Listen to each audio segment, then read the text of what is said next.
Welcome back to my channel. I'm going to be completely honest, last week time just got away from me. I didn't upload, but that's okay. We are here today, and we're going to talk about the fallout from SummerSlam.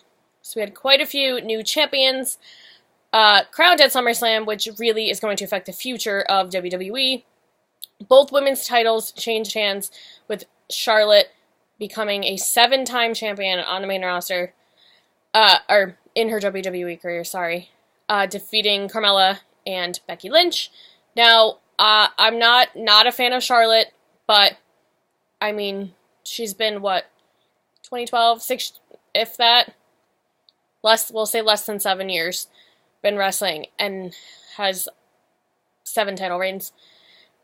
I don't want to see her become John Cena, and again, that's nothing against John Cena, but we all know, we're not going to get into that. But we all know, people are tired of seeing John Cena as champion. I think people are going to start getting tired of seeing Charlotte, and I don't want to see that for her because she has so much more time in her career, and I just kind of think it's too much too soon. But we did see a Becky Lynch heel turn, which I think is going to do her wonders because she's kind of been floundering.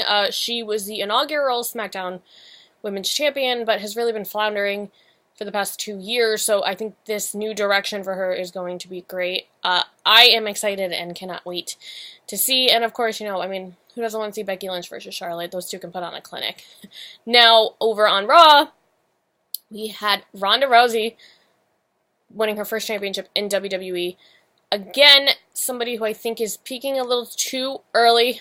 She has really been amazing to me since she debuted, but I just don't think this was the right time for her, but it's going to be interesting to see where WWE goes with this. Who is going to beat Ronda Rousey? It's very interesting. This is all going to lead into, hopefully, Evolution. We'll see her. There are rumors that she will be facing Nikki Bella.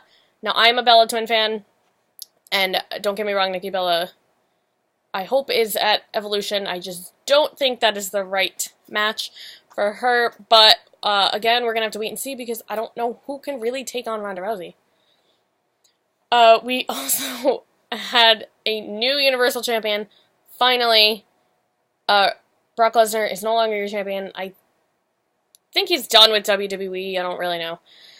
Roman Reigns, finally, after, 95 tries, has become a Universal Champion. I'm not dissing Roman, but he's not somebody people wanted to see as champion, but at this point, with Brock Lesnar being champion for, 500 days and never defending it, I think people didn't care. It's just, how do we get people to like Roman? I guess that's probably not going to happen, so I don't know where we go from here with Roman as champion. But we're going to have to wait and see. Now, the other title that changed hands, SummerSlam was only a week ago. The other title that changed hands was Seth Rollins becoming an Intercontinental Champion again, with Dean Ambrose returning in his corner. It kind of feels like they're playing hot potato with the Intercontinental title right now. And that is a very valuable title, especially because we haven't seen the Universal title being defended in so long that the Intercontinental was really, the top, the top title you wanted to go after. I don't mind seeing Seth Rollins and Dolph Ziggler fight because those two are fantastic.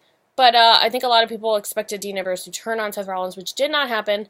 And then, as we know from last Monday Night on Raw, the Shield is back together. So that is an interesting development. Now, I think people would love to see, Dean Ambrose have a title, but that's clearly, there's no more single titles on Raw. But now that the Shield is back together, does that help Roman? Can you comment down below? Because I'm interested to see from Roman fans and not Roman fans alike, is this only going to help Roman, or is it going to hurt him in the end? Now, over on SmackDown, we had, the title did not change hands, excuse me, Samoa Joe and AJ Styles put on another amazing match. I thought SummerSlam was really good this year. I love that it's gotten personal, it makes it feel, you're really rooting for AJ Styles to win, but it got personal randomly quickly, and it just feels like the storyline was a bit rushed. And now that SummerSlam is over, they're still continuing it. I don't know, just a little weird to me. But I do think that we're going to be looking at Samoa Joe as your new WWE champion sometime in the future, possibly Survivor Series. That does look like where we are headed. And now, at Survivor Series, the New Day did not capture the SmackDown Tag Team Championships, but they did on SmackDown Live this past week, so now they're 5-time champions. I'm, like, stopping myself from doing the Booker T thing. I was not a fan of the Bludgeon Brothers. I really, like, nothing was memorable about their reign. So I'm glad to see that the New Day are champions again, and I kind of feel like, especially with Raw having the B team as champion, the tag team division was so, like, invigorated last year with the Usos and the New Day, and I just feel like it's gone downhill. Again, I would like to hear your comments on that as well. So I'm glad that the New Day are champions, and I'm hoping to see more tag team wrestling in the future. That is all I have for this week.